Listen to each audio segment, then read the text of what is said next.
प्रिय बंधुजनों, सादर प्रणाम एवं सुप्रभात। दोस्तों, सामूहिक रूप से हम आप सभी को प्रणाम करते हैं। मैं आशीर्वाद की कामना करता हूँ। मेरी बातें जिन जिन बंधुओं तक पहुँचती हैं, मैं उन सभी से आज आशीर्वाद चाहता हूँ। चाहे आप छोटे हैं, बड़े हैं, बुजुर्ग हैं, आज मुझे सभी लोग आशीर्वाद दें। आशीर्वाद फलीभूत होता है। प्रणाम का जब मैं आपको सादर प्रणाम करता हूँ तो आयुष्मान बोल दें, पर्याप्त है। दोस्तों, कभी कभी ऐसी बातें भी करना चाहिए जो मन को सुख प्रदान करें। जो झुक जाता है वही फलीभूत होता है, जो फलों से लदा होता है वही झुकता है। सो दोस्तों, आज मैं कुछ ऐसी बातें करना चाहता हूँ जो शायद आप हमारी बात मान भी लेते हैं और कुछ लोग नहीं भी मानेंगे। जो नहीं मानेंगे उनको भी धन्यवाद, और जो मानेंगे वो उनके लिए बहुत कुछ अच्छा लगेगा। दोस्तों, आज हम ये चाहते हैं कि आज हम सारे लोग एक संकल्प लें। वो संकल्प क्या है? देखिए, अगर बताएं तो शुरू में जब इस सृष्टि की रचना हुई थी तो ईश्वर ने मनुष्य के कर्तव्य बताए थे। हमारा प्रथम कर्तव्य क्या है, प्रमुख कर्तव्य क्या है इंसान का, तो इसके लिए भगवान ने 4 वेदों की रचना की थी। ऋग्वेद, अथर्ववेद, सामवेद, यजुर्वेद।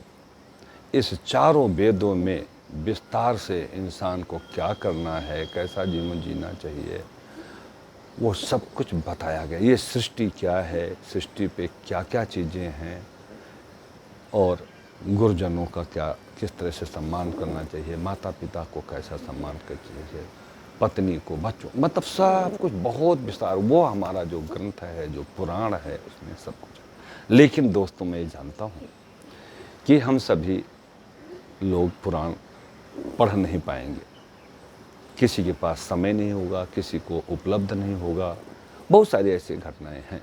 लेकिन जो ऋषि मुनि हैं वो समय निकाल के उसको पढ़ते हैं और वो उसके अनुसार हमारे समाज में आकर के हमको ज्ञान देते हैं। और इसीलिए हम लोगों को बताया गया कि ऋषि मुनियों का आदर करना चाहिए। क्यों करना चाहिए? सच्चे ऋषि मुनि, सच्चे संत, वो पैसे के लालची नहीं होते हैं।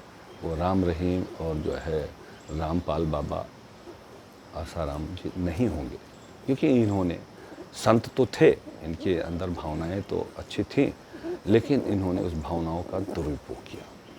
लेकिन जो संत होता है वो उस दुरुपयोग नहीं करता है। कहते हैं ना कि संत न छोड़े संतई कोटिक मिले असंत, और चंदन विष व्यापत नहीं लिपटे रहत भुजंग। पहले भी ये उदाहरण दिया है। और एक ऐसा भी कहा गया है कि संत जो होता है, जो वृक्ष कबहु नहीं फल बखे, नदी न संचय नीर, और पर स्वार्थ के कारणे साधु ने धरा शरीर।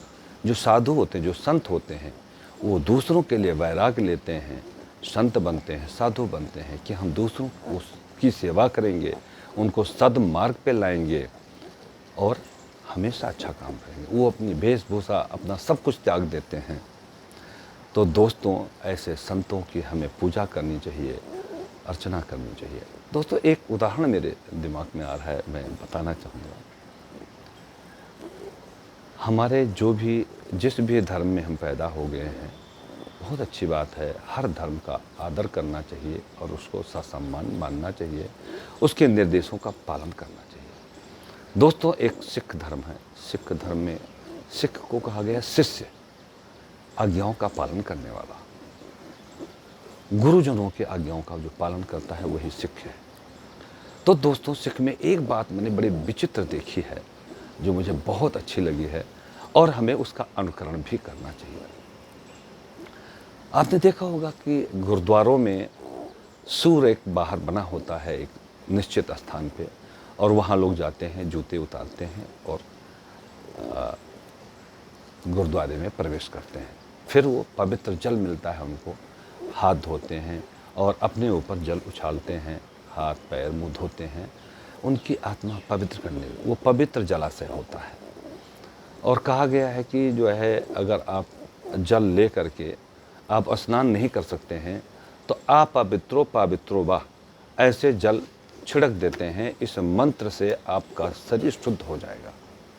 अपवित्रो मतलब जो अपवित्र हो वो पवित्र हो जाए, अपवित्रो पवित्रो वा। जब भी कहीं बहुत जल्दी में हैं और आप स्नान नहीं कर सकते हैं और मंदिर जाना है, जैसे आप ऑफिस से आते हैं, शाम को मंदिर जाना है, आप नहाना नहीं चाहते हैं, तो अपवित्रो पवित्रो वा, जल छिड़क लें, आप पवित्र हो जाएंगे, ऐसा विधान है। तो दोस्तों क्या करते हैं, बहुत अच्छा लगता है मुझे, हमने अपने आँखों से देखा है, आप लोग भी देखे हैं, अनुकरण करना चाहिए मुझे, कि बड़े बड़े अरबपति खरबपति लोग जहाँ जाते हैं गुरुद्वारे में और वो जूता साफ करते हैं। आप क्या समझते हैं उस जूता साफ करने का भावार्थ आप समझते हैं? क्या भाव होता है? देखिए, उनकी भावना जो होती है, पैसा कमा करके बंदा घमंडी भी हो जाता है, बहुत सारे घमंडी हो जाते हैं। मेरा भी जो बात सुन रहे होंगे उनमें भी बहुत सारे ऐसे प्रवृत्ति से जुड़े होंगे, स्वभाव से जुड़े होंगे, जो मैं कहता हूँ कि आज अगर छोड़ देंगे तो परमानंद मिल जाएगा आपको। तो वो जूता साफ करने का अर्थ क्या होता है, मतलब क्या होता है कि हो सकता है परमात्मा, धर्मात्मा, जो भी आत्मा यहाँ आई है, गुरुद्वारे में आई है, गुरु के द्वार पे आई है, जहाँ हमारे गुरु बैठे हैं, गुरु ग्रंथ साहब जी हैं, ऐसे पवित्र जगह में हो सकता है साक्षात गुरुदेव ही आ गए हो। और जो भी वहाँ आता है, जब आप उसका जूता साफ करते हैं तो क्या होता है, वो चाहे मन गंदा हो, तन गंदा हो, पैर गंदा हो, जूता गंदा हो, लेकिन यहाँ आके वो पवित्र हो जाता है। पहले तो उसका जूता साफ, जब यहाँ से निकलेगा तो उसका जूता चमकता हुआ रहेगा, गंदगी नहीं होगी। उसका मतलब ये है कि आप यहाँ आए, आपकी गंदगी दूर हो गई। और ऐसे फिर आचमनी करते हैं, जल छिड़कते हैं और सर पे फटका बांधते हैं और गुरुदेव के सामने जाके बैठ जाते हैं। गुरुदेव उनकी वही हैं, गुरु ग्रंथ साहब। तो आप इससे क्या सीखते हैं कि भैया, भगवान किसी भी रूप में चार भुजा धारण करके नहीं आएंगे आपको दर्शन देते, किसी रूप में धारण, किसी रूप में आ जाएंगे। तो ऐसा करना चाहिए हम लोगों को भी। अब दोस्तों, मैं संकल्प दिलाना चाहता हूँ, आज एक संकल्प कर लें कि जीवन में हम कुछ देने का संकल्प करेंगे। ईश्वर ने जब आपको दिया है, जो पहले मिला था उसका भोग आज कर रहे हैं। आज अगर देंगे तो कल फिर मिलेगा, आज भी मिलेगा, कल भी मिलेगा। देखिए दोस्तों, आज पूरे भारत देश में क्या कहीं भी जो दानी लोग हैं, सिर्फ उनका पुतला बनाया जाता है, उनका नाम ग्रंथों में लिखा जाता है, उनका नाम हर जगह होता है, जो दानदाता होते हैं और जो कृपण होते हैं, जो दूसरे का हरण करते हैं, अपहरण करते हैं, जो भी व्यभिचार दुनिया भर की चीज़ें जो करते हैं, उसका फल उनको इस जीवन में भी और अगले जीवन में भी भोगना पड़ता है। मैं यही चाहता हूँ कि हम सभी लोग आज एक संकल्प करें कि डेली हम कुछ ना कुछ दान करेंगे। अब कहेंगे कि मैं डेली दान करने के लिए मंदिर जाने की कोई आवश्यकता नहीं है। आप मन रूपी मंदिर से जो भी 1 रुपया, 2 रुपया, 10 रुपया, 100 रुपया, कुछ भी एक जगह बना लें, उसमें डाल दें और प्रभु का ध्यान करके कि आज मैं ये चीज़, आज आदत बना रहा हूँ कि आज से मैं दानी बनूंगा। और उसका जब पैसा इकट्ठा हो जाए तो किसी जगह जो आपकी आत्मा कहे कि सच में गरीब है, सच में इसकी ज़रूरत है, किसी बच्चे की पढ़ाई करानी है तो उसकी फ़ीस के रूप में जमा कर दें, किसी का स्वास्थ्य ठीक नहीं है उसका इलाज करा दें। बहुत सारे काम हैं, मैं बताने की ज़रूरत नहीं, आप बहुत अच्छी तरह से जानते हैं। तो आज एक संकल्प ये कर लें, जो देता है उसको क्या कहते हैं, देवता। आपकी श्रेणी बदल जाएगी, मनुष्य से आप देवता हो जाएंगे। देवता का शाब्दिक अर्थ भी ये है, देने वाला। तो देने वाला जब आपको देता है तो आगे उसको बढ़ाने के लिए देंगे, तभी तो बढ़ेगा। अगर उसको रखे रहेंगे तो जैसे कुएं का जल होता है, कुएं के जल में से अगर डेली बाल्टी पानी भर निकालते रहेंगे, कई बाल्टी पानी निकालेंगे तो उसमें स्वच्छ जल आता रहेगा। और अगर नहीं निकालेंगे तो उसमें मैला और मिट्टी और पत्ते सड़ जाएगा, कीड़े पड़ जाएंगे, आप उसको इस्तेमाल भी नहीं कर पाएंगे। और अंततः जल तो होता है लेकिन इस्तेमाल नहीं किया तो वो बेकार हो जाएगा। तो दोस्तों, आज एक संकल्प ये कर लें कि आज से हम कुछ देने की प्रवृत्ति डालेंगे, संकल्प कर लें और आज से कुछ देने का काम शुरू करें। समय नहीं है, नहीं तो बहुत सारे उदाहरण दिमाग में आ रहे हैं, जल्दी जल्दी कहें तो एक उदाहरण दे देता हूँ। दोस्तों, देने के लिए कोई आपको बहुत बड़ा धनवान होने की ज़रूरत नहीं है। आप 10,000 रुपये, 5,000 रुपये भी नौकरी करते हैं तब भी 50 पैसा रोज़ दान कर सकते हैं, 1 रुपया दान कर सकते हैं। और दान नहीं कर सकते हैं तो किसी अंधे को रास्ता दिखा सकते हैं, किसी की कोई मदद कर सकते हैं। एक संकल्प कर लें। एक बार भगवान विष्णु के दरबार में नारद जी थे, और पहले भी सुना चुका हूँ, नारद जी बहुत उनको ये हो गया था कि प्रभु का भक्त मेरे से बड़ा कोई नहीं होगा। तो नारद जी विष्णु भगवान से प्रश्न कर बैठे कि प्रभु, आज मैं ये जानना चाहता हूँ कि संसार में आपका सबसे बड़ा भक्त कौन है। तो भगवान ने कहा फिर कभी बताएंगे। बोले नहीं, मुझे आज ही जानना है। तो बोले ठीक है, पहले मैं एक काम देता हूँ, वो काम करके लाओ तो मैं बता दूंगा। बोले बताइए प्रभु। तो तुरंत भगवान ने एक कटोरा तेल भर के दिया और बोला पूरे ब्रह्मांड का चक्कर लगा के आइए, ये तेल गिरना नहीं चाहिए। अब नारद जी उस तेल का तो कटोरा लेकर पूरे ब्रह्मांड का चक्कर लगा करके आए और विष्णु भगवान को दे दिए। बोले नारद जी, इसका तेल तो गिर गया। बोले प्रभु, ऐसा हो ही नहीं सकता, एक बूंद भी तेल नहीं गिरा है क्योंकि मेरा ध्यान इसी पे था। तो प्रभु ने, विष्णु भगवान ने पूछा हमारा नाम कितनी बार लिया। बोले आपका काम था तो आपका नाम लेने की ज़रूरत नहीं है। तो बोले मेरा सबसे प्रिय भक्त है गृहस्थ। देखिए दोस्तों, आपको सम्मान दिया विष्णु भगवान ने।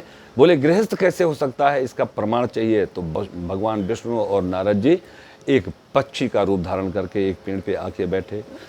उस पेड़ के नीचे एक हल चला रहा हलवाहा, वो उस पेड़ के नीचे उस टाइम बैठता है जब उसकी पत्नी उसके लिए खाना लेके आती है। और वो हल चलाता हुआ जब हल को, बैल को खड़ा करता है, उस पेड़ की छाया में बैठता है तो कहता है हे प्रभु।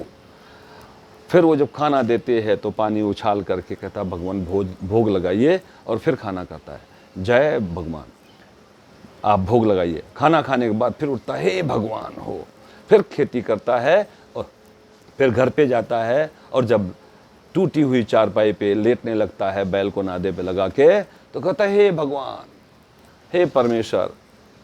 भगवान ने कहा देखिए, ये काम भी हमने इसको दिया हुआ है, लेकिन मेरा काम करने के साथ ये काम भी मेरा दिया हुआ है, ये काम करने के साथ साथ ये मेरा नाम जपता है, इसलिए सबसे बड़ा भक्त ये हुआ। सो दोस्तों, बोलो जय श्री राम। उदाहरण जो दिया है ध्यान से सुन लीजिएगा, समय कम था इसलिए जल्दी जल्दी सुनाया है। बोलो श्री राम, जय जय राम।